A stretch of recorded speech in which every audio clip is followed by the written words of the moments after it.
The Affordable Care Act will mandate that every American have health insurance. Buy it, get it, have it from an employer, or pay a penalty.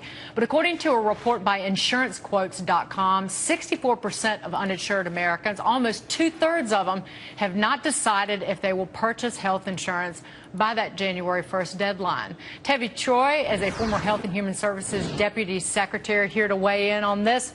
Too expensive, most of them say. Why is it going to get any cheaper between now and January 1, Tevi? Well, thanks for having me on, but it's certainly not going to get any cheaper, and all of the studies are showing that it's going to be more expensive. The premiums are going up, and it's a real problem, and that's why two-thirds of Americans not only don't have a plan for purchasing health insurance, like you said, but don't know if they're even going to try. They're just reluctant to step into those waters. Now, the government will provide subsidies, particularly based on your income level, but particularly to low-income Americans to go out and buy it through these exchanges, Tevi. And I wonder, though, if this doesn't begin to work out come January the 1st and they can't get people enrolled, don't you think that Democrats will be lobbying for more money to make sure people go out and buy it?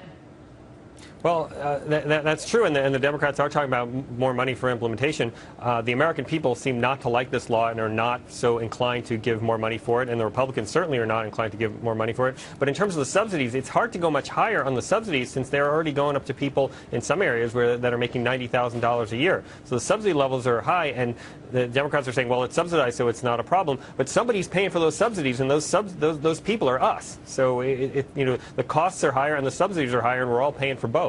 Well, what do you make of Health and Human Services Secretary Kathleen Sebelius? You were talking about money for the implementation of the health care law. She was pushing for it. Congress pushed back. And then she basically went out to health industry executives and nonprofit groups to try and get them to help, if you will, with this implementation, which did include actual money. What do you make of that? Again, if you're not going to get the money from the government, shouldn't we be happy that it might be coming from private sources?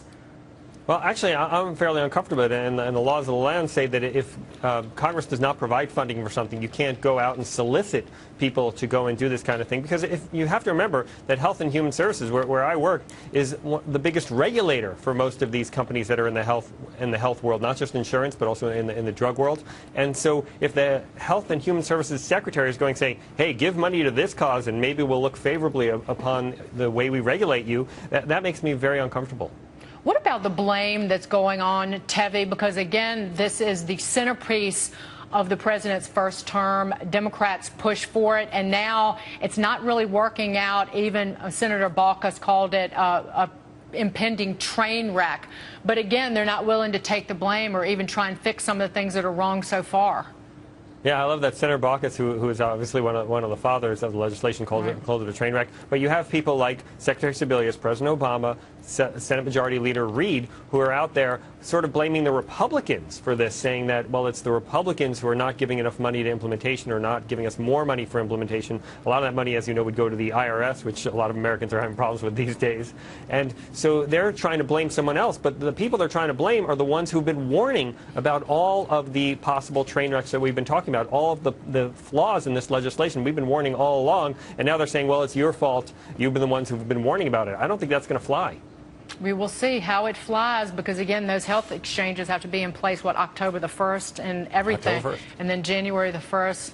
Look out. Tevi, thanks for being here. It was great to see you.